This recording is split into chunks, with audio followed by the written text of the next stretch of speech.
Hi everyone, Peter here once again. Thanks for joining me for this session of stories again on a Saturday.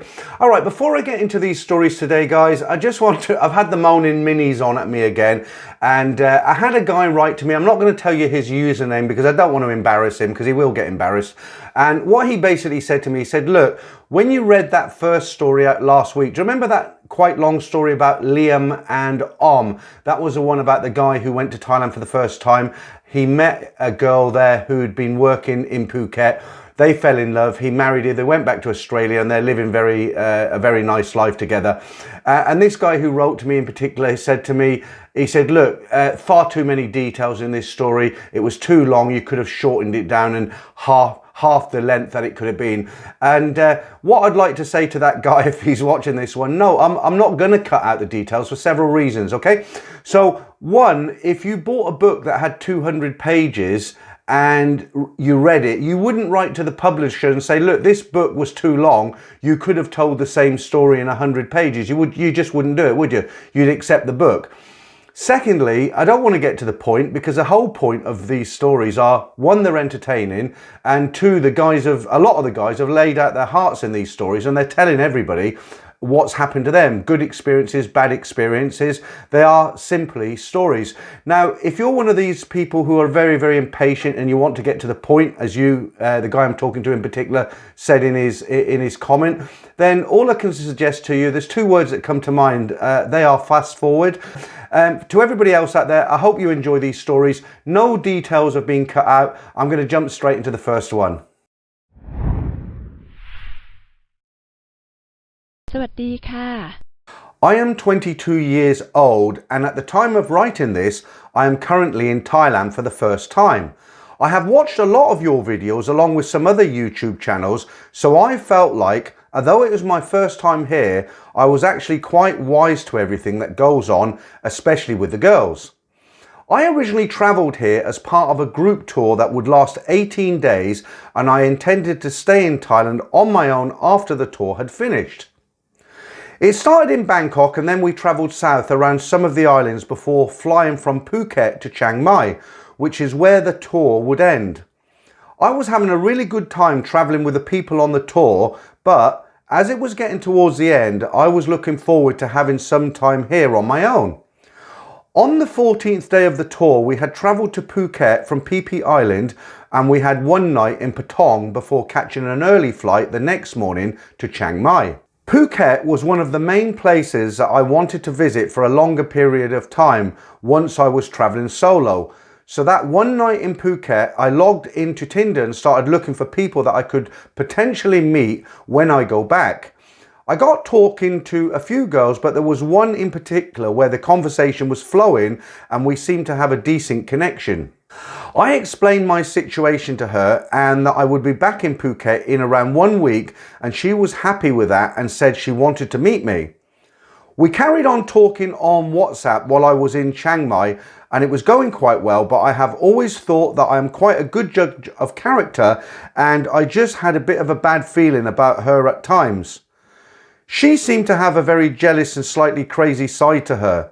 I stuck with it though, and soon enough the time came for me to travel back to Phuket. She had told me that she wants to stay with me in my hotel while I am there, and I was okay with that. Even though I knew it was a little bit risky because I had never met her before, I booked a nice hotel for 5 nights for both of us to stay in. I should add that I intended to stay in Phuket for longer than that, but I thought that 5 nights would be a good starting point. She worked until around 6 p.m. Monday to Friday, but had weekends off. I arrived in Patong on a Thursday evening, and I met her in my room that night. When we first met, I had a good feeling about the whole thing. She was prettier than I expected. There were no awkward stage or anything like that. We just got on very well together. I was relieved because I was quite worried about it before we met, and I felt like I had been quite careless in booking a hotel for 5 nights for the both of us. I knew if something went wrong, then it could be a very bad situation. That first night, we went out to get some food because I was hungry, and we ended up stopping at a restaurant near the hotel. When we sat down at the restaurant, she told me that she had already eaten, so she just ordered a mango, sticky rice and a water. I considered this as her passing a bit of a test because I really had my guard up in terms of not getting into a situation where I was getting scammed for a whole bunch of money. While we were in the restaurant, we talked a bit about our families, and she told me that her mother gave birth to 4 girls in total. She has 3 sisters and she lives with one of them in Phuket. After the meal, we went for a walk along the beach and then back to the hotel room. We both had a good night, but not much happened in the bedroom. I didn't care about this at all because I knew that we were planning on spending a fair bit of time together and hopefully it would all sort of happen naturally. The next morning, she went to work early and I had the day to myself. I didn't do too much and I actually found myself just sitting around waiting for her to come back for the last couple of the hours of the day. I was genuinely looking forward to spending more time with her. When she got back from work on the Friday evening, she told me that she wanted to go to the mall in central Phuket and do some shopping and then have a steak dinner. Straight away I thought, here we go. I'm going to be spending the night trying to avoid buying things for her and then forking out for an expensive meal, but I agreed to it because I was still trying to work out a little bit, and if that was the case and I felt like I was just being treated as a walk-in ATM, then I knew that I would have to end things between us. We arrived at the mall and she decided that she was very hungry and wanted to eat straight away. So we ended up having a cheap meal in the food court, but that was what she wanted. We then went and did some shopping and she was picking out some things that she thought I should buy for myself. I bought a couple of things that she picked up, but they were pretty cheap. She then started taking me into some of her favourite shops and she bought a couple of things, but she paid for them herself. I honestly think that even if I would have offered, she wouldn't have let me pay for anything. Overall, we both had a really good night and things advanced slightly in the bedroom that night, but we were taking things pretty slowly in that sense and I was quite happy with that. However, that night she did make a joke at one point that she thinks I will get her pregnant during our time there. I didn't really find it very funny and it was a little bit awkward for a minute. It was no problem though, and the next day was Saturday and our first full day together. Unfortunately, the weather was pretty bad, but we spent most of the day driving around on a motorcycle, visiting waterfalls and viewpoints around Phuket. When we arrived at the first waterfall, we were walking up the steps for what felt like forever to get to the top. Eventually the steps ended and there was a pathway that was basically going into the jungle. She took one look at it and said to me, "After looking at this, I feel like you have brought me here to kill me." I replied by saying, "Well, actually you brought me here." And she said, "Oh, that's right, I brought you here to kill you." I was able to laugh this off as a joke, but it did make me feel slightly uneasy, and it made me realise that I don't really know this girl at all, and we are spending a lot of time together. We went to the viewpoint at around the time the sun would be setting, but it was far too cloudy to be able to see the sunset anyway. While we were at the viewpoint, she made a joke about me jumping off or her pushing me off. I found this very strange and there was just no funny side to it at all really.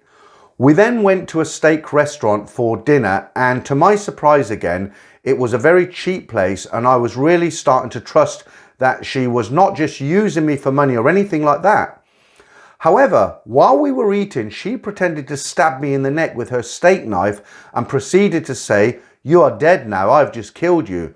This was the third reference that she had made to killing me in just a few hours, and I was starting to think that she must either have a very strange and dark sense of humour or I am in quite serious danger. She also mentioned to me for the first time that her birthday is on the following Friday. I asked her what she wanted to do for her birthday and she said that she is planning on going back to her hometown to visit her family and she asked me to go with her. I didn't feel comfortable with that and I told her that I would think about it, but she could tell that I was very skeptical. She said it's fine and that she won't force me to go. She then followed that up by saying, "No, actually, I will force you to go." I brushed this off as another joke, but I was starting to feel more and more uncomfortable around her.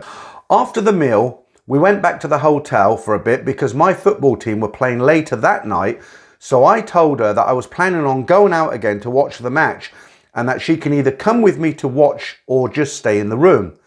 She said that she didn't want to stay in the room and watch Thai dramas on her own, and she will come to watch the match with me. So we went out that night and we actually had quite a good time. I had a few beers while watching the football, perhaps one too many, and we went back to the hotel. We were walking through reception to the elevator and one of the security guards said something to her in Thai. I asked her what was said and she said she didn't understand it, but I thought it seemed confrontational. We got up to the room and almost immediately the phone rang. I answered it and a person from reception said, "You are the guy with the Thai woman, right?" I said yes, and he said, "I need to speak to her," so I passed the phone over. They were talking on the phone in Thai for a few minutes and she was clearly getting upset. When she put the phone down, she said they want me to go down and give them my ID, but I don't have it with me right now. They think I'm some kind of a hooker. She was almost crying. I told her not to be upset and I will go down and speak to them. I went down to reception and I explained that I had booked the room for 2 guests and she has stayed there every night so far, so why are they acting like I have just brought her back for the night? I was quite angry because it was almost 2 a.m. at this point, so not only was it not the right time to be doing this, but I also felt that they had been quite unfriendly from the start. However, we ended up having a pretty calm discussion about it and they just explained that they need her details because she is a guest of the hotel and they are not treating her like a one-night guest. In the end, we agreed that she would come down and just give her name and phone number and then she could come back tomorrow to provide her actual ID.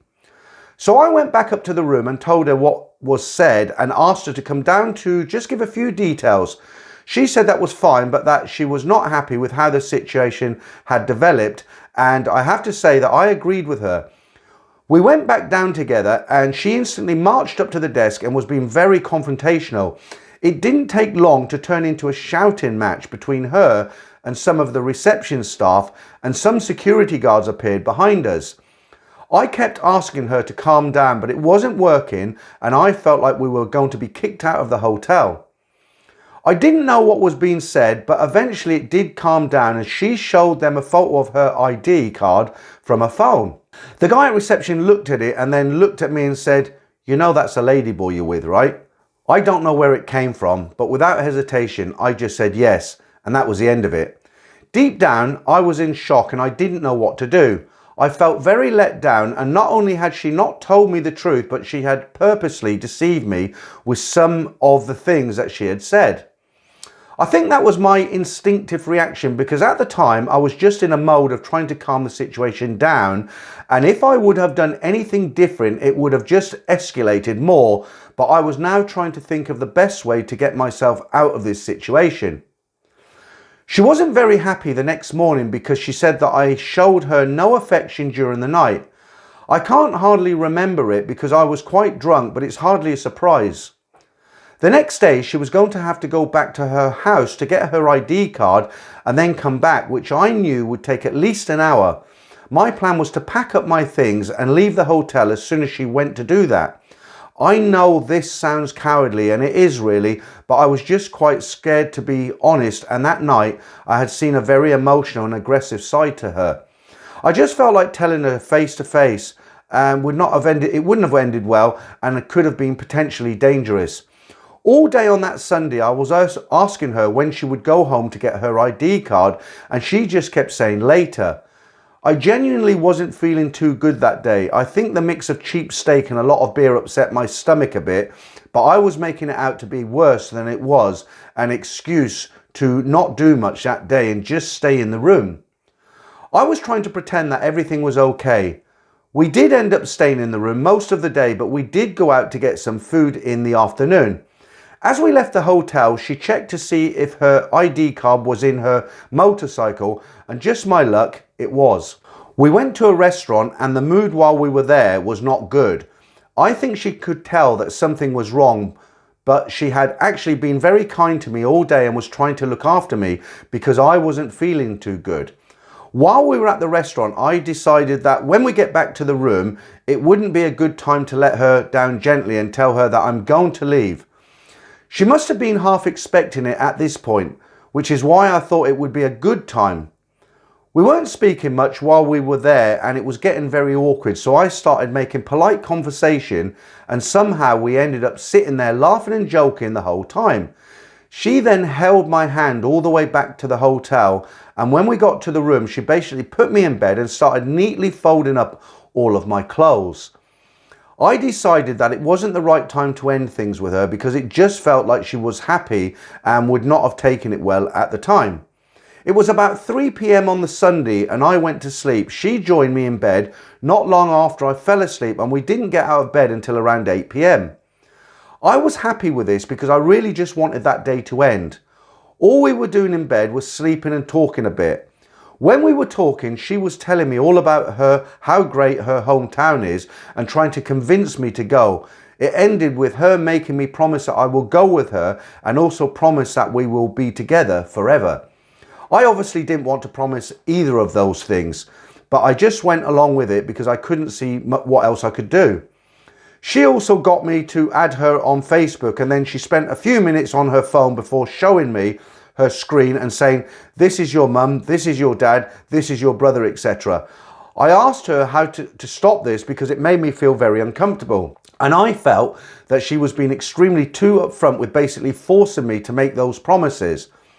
I then got up to go to the toilet and she grabbed onto me and said, "Look, I'm stronger than you. You will never be able to get away from me. I'm going to force you in the bed today." She laughed after that and let me go. I went into the bathroom and I couldn't believe what had happened. I felt so uncomfortable and really did not want to spend the night there. I went back into the room and again pretended that everything was okay. We ordered some food because I said that I did not feel like going out and we played a couple of games before going to bed early. I managed to sleep most of the night and before I knew it, she was getting up to go to work. I had already decided that I was going to leave that morning pretty much as soon as she had gone to work. She got herself ready and left just after telling me about what she wants to do when she gets back from work. She told me that she wants to walk along the beach and watch the sunset and the stars. I just put on a brave face, went along with it. She left for work and I felt a huge relief. I started packing my things almost immediately and got ready to leave. I booked a hotel near Phuket Airport for that night. I had a flight booked in the morning to leave Phuket. I left the key at reception and got a taxi to my new hotel. While I was in the taxi, I sent a message to her saying that I have to leave Thailand because of a family emergency and I am currently rushing to the airport to catch my flight. I was obviously very apologetic and everything as well, but that was the basis of the message. She obviously didn't believe it and she was very upset and angry. She was constantly sending me messages saying that I have lied to her and I have ruined her life. She also said that she knew that things were not right since that Saturday night and that I am leaving her because she is not a real woman. I was sticking with my story and just kept apologising. She was asking me to send pictures of my ticket and everything, which obviously I couldn't do, and when I arrived at the hotel, I admitted that I was still in Thailand. I was honest with her and told her that things were not right since the Saturday night and I couldn't say it in person because I didn't know how she would react. She calmed down a lot after that and we exchanged some very pleasant messages. I had no hard feelings as such, but I just didn't want to be with her for several reasons. For no real reason, she then switched again from being very calm and reasonable to acting completely crazy. She was back at the hotel room now, as we still had one more night booked in there. She was telling me about how much she was crying and how she will never be happy for the rest of her life if she didn't have me. It is important to bear in mind at this point that we had only met each other about 4 days ago. She did manage to take a break in all of her crying to send me voice notes, send me pictures of the hotel room and bombarded me with all sorts of messages. I was trying to ignore it as much as possible, but it was starting to get to me because she was purposely making me feel very guilty and telling me that I have ruined her life. She was also saying that I will never be happy without her and that I will never find anyone that loves me as much as she does. I was walking around in the town that I was staying in while trying to read these messages and I found myself getting upset, so I started heading back to the hotel. I was walking alone down a dark street when I read one of her messages that said she wanted to die now, that she doesn't have me. This obviously grabbed my attention and I took the bait. I was almost certain that this was just one of her ways of manipulating me, but I had to take it seriously. I started to reply to her messages, which just made it worse. She knew that she had my attention now, and she kept saying worse and worse things. By the time that I had got back to the hotel, I'd actually started to cry a little bit. I know it sounds extreme, but this was like a form of psychological torture for me. I wanted to block her so that she couldn't message me, but I thought that I might just make her go even crazier. I was in a bad situation. I just didn't know what to do. Another important thing to remember is that she is still in the hotel room and it has my credit card on it, so I will be charged for any damage. I had considered that before I left the hotel, but it was a risk I was willing to take. After hours of receiving constant abusive messages, she actually calmed down and started asking me to go back to her.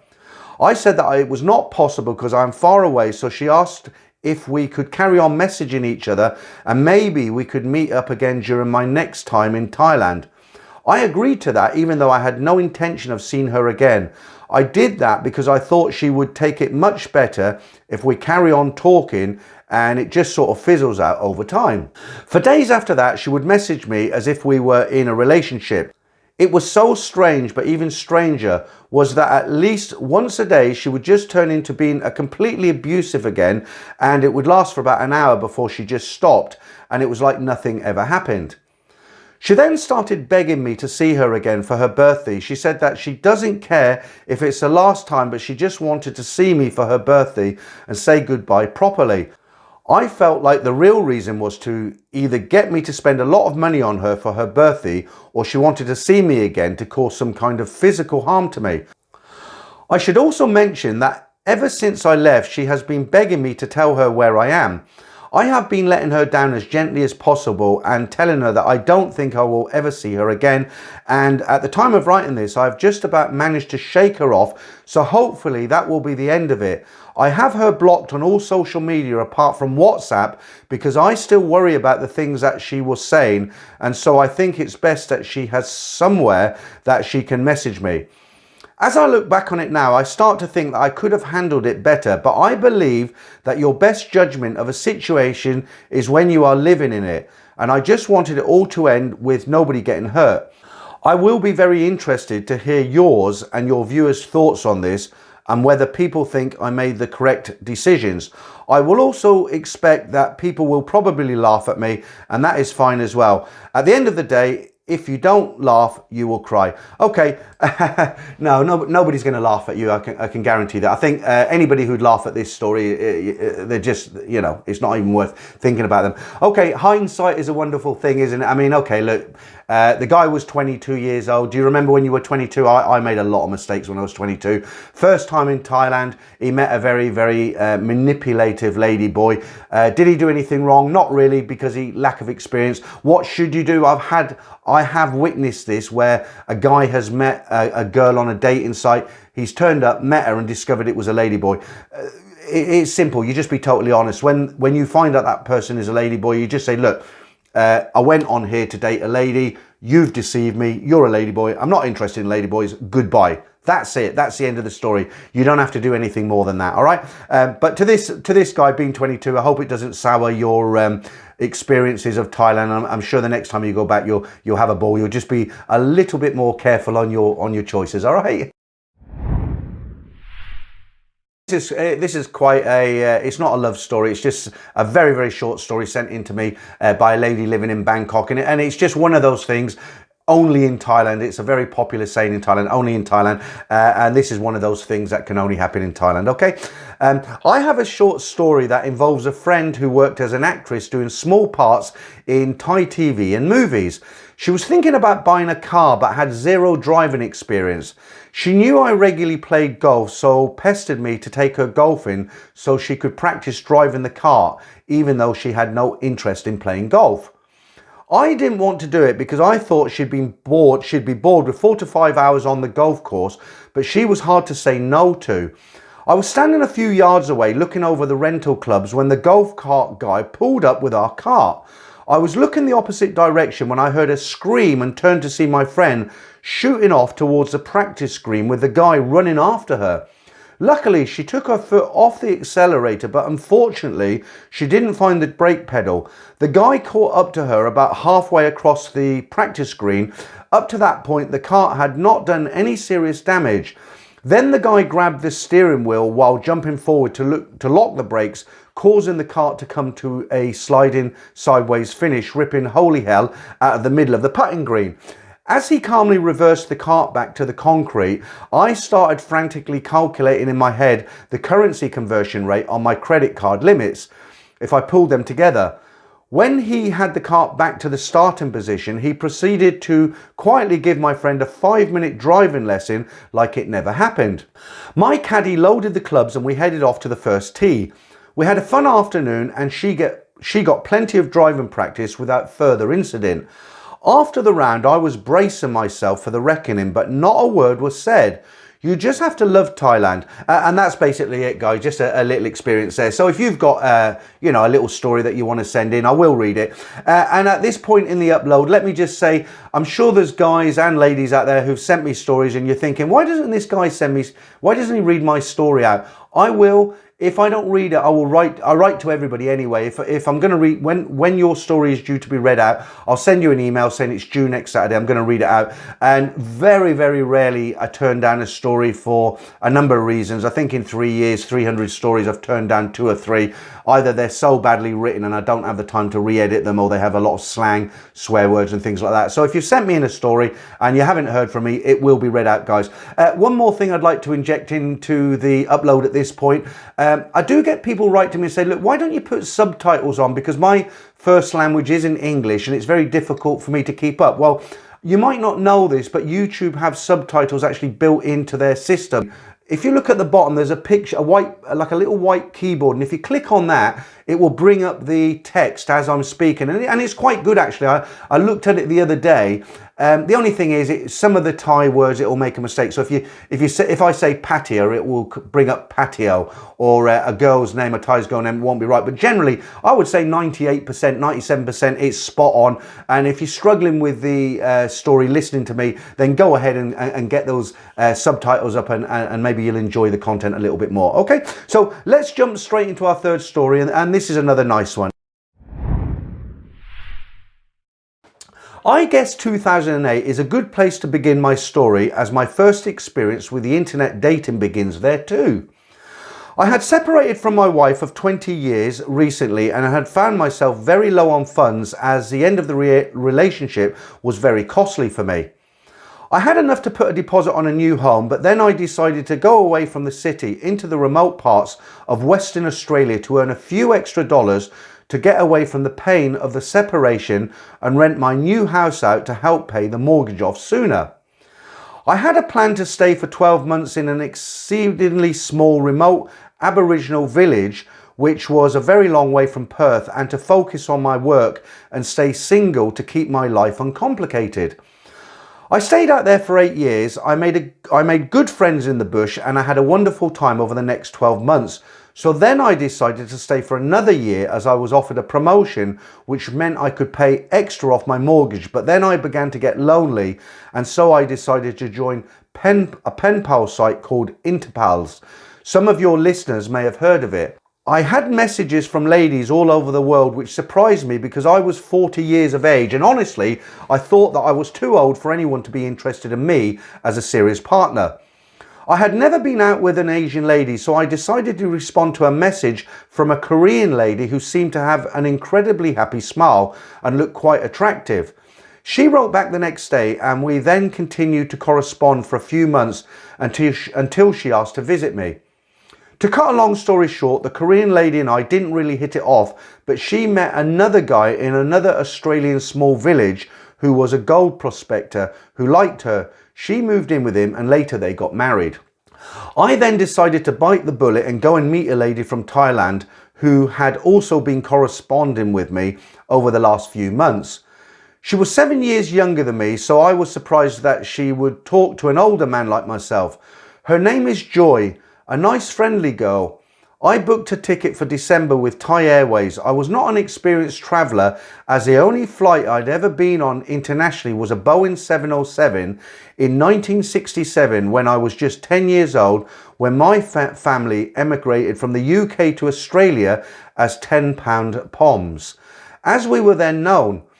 I had commitments for Christmas, but I planned to leave straight after that. December came and my holidays began. I went back to the city to spend Christmas with my teenage kids, which was not genuinely nice as they were going to their mothers for most of the day. Just before New Year, I took off on my maiden flight to Bangkok and was seated in the middle of the aisle of the Boeing 777 next to a couple of Aussies who quizzed me about my trip.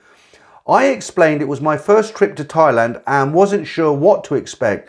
They grinned at me and the older of the two said, "Pom Ruk Kun," to the ladies, and I will be okay.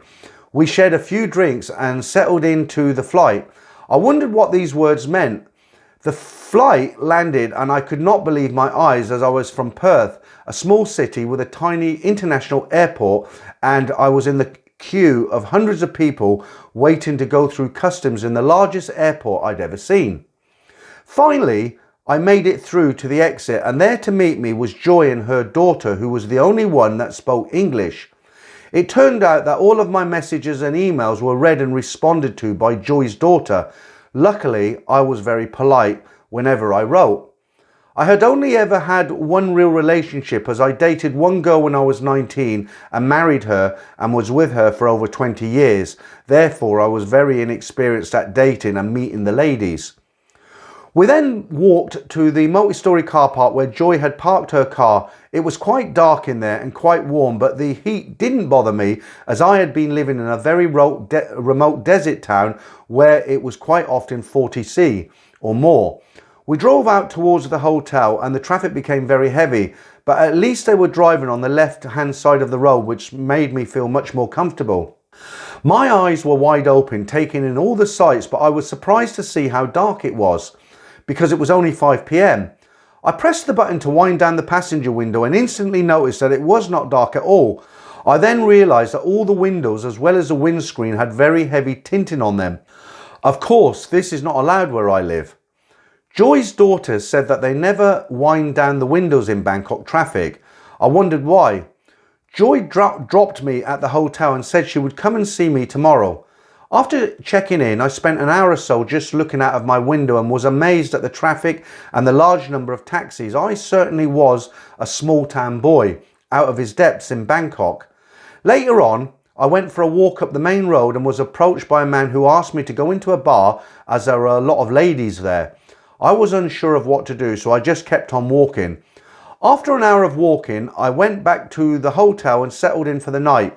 The next day, Joy and I spent time together, even though I didn't speak Thai and she spoke very little English. However, we seemed to get on okay.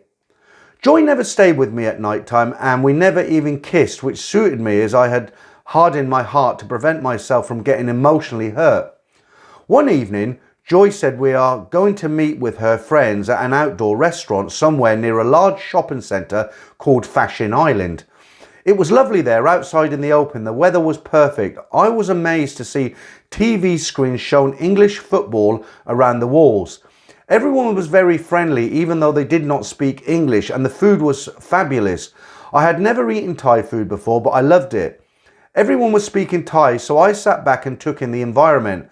I had noticed some strange looks from some of the people at the end table and I asked Joy's daughter what was going on. She said that they were advising Joy not to trust me as I might take her back to Australia and sell her to an Australian mamasan. I was happy that Joy had good friends that cared for her. This told me a lot about her character. When we were ready to leave, I offered to pay the bill, which I was expecting to be quite a lot as there were 8 people and we had a great meal and few drinks as well. The total was less than I would have spent for a night out with my friends in Perth, which would be alcohol only and no food. At that time, it was 30 baht to $1 Australian. I had an incredibly enjoyable time in Bangkok and I decided to ask Joy to come to Australia to visit me, which she agreed to do so. Joy was certainly not a girl that was to be used to life in the Australian bush. She had lived in Bangkok for most of her life, had a maid that looked after her house and kids. Her house, which I had visited, was in a private estate that had security guards on the gate and a beautiful park and a lake. Her ex-husband was a womanizer, according to her, and the family fortune, including the family home, was lost in a bad business deal. She never really had a job, as she was from a good family that gave her a good start in life, but unfortunately her ex-husband squandered her money, and so she was now destitute. Eventually, after much paperwork and financial transactions with the Australian and Thai government and a trip to the embassy in Bangkok, this tourist visa for Joy was approved. She came to live with me in the remote village, a place you will not be able to even imagine unless you have been there. It literally was the end of the earth, a small Aboriginal community where English was never spoken apart from at school, where I was the principal. Can you imagine what the local residents were thinking when they first laid eyes on a very pretty petite woman from Bangkok wearing expensive clothes and shoes, sheltering from the sun with an umbrella as she walked from our government house on a gravel path through the schoolyard and back again? All around us are desert people who live in a very harsh environment, who are extremely tough but shy. They ate bush turkeys, grubs, honeybag ants, lizards and bush fruits, as well as the occasional kangaroo. After school, I came back to the house and we talked about how she felt in a very limited way due to the language barrier, but we understood each other. She was nervous and was in a mild state of shock. Years later, she told me how worried she was and how disappointed she was in Australia at that particular time, as it was just heat, dirt, flies and a small villages with no shopping centres. Of course, she was yet to see Perth or any of the major cities. Joy told me that she didn't cook, so I made the evening meal for the next few nights until she finally said that she would do all the cooking from now on. As the tourist visa had almost expired, I drove Joy along the 250-kilometre dirt track to the airport near Ayers Rock and we said farewell. I was unsure if I would see her again, and after such a baptism of fire for her out there in the harsh but beautiful Victoria Desert.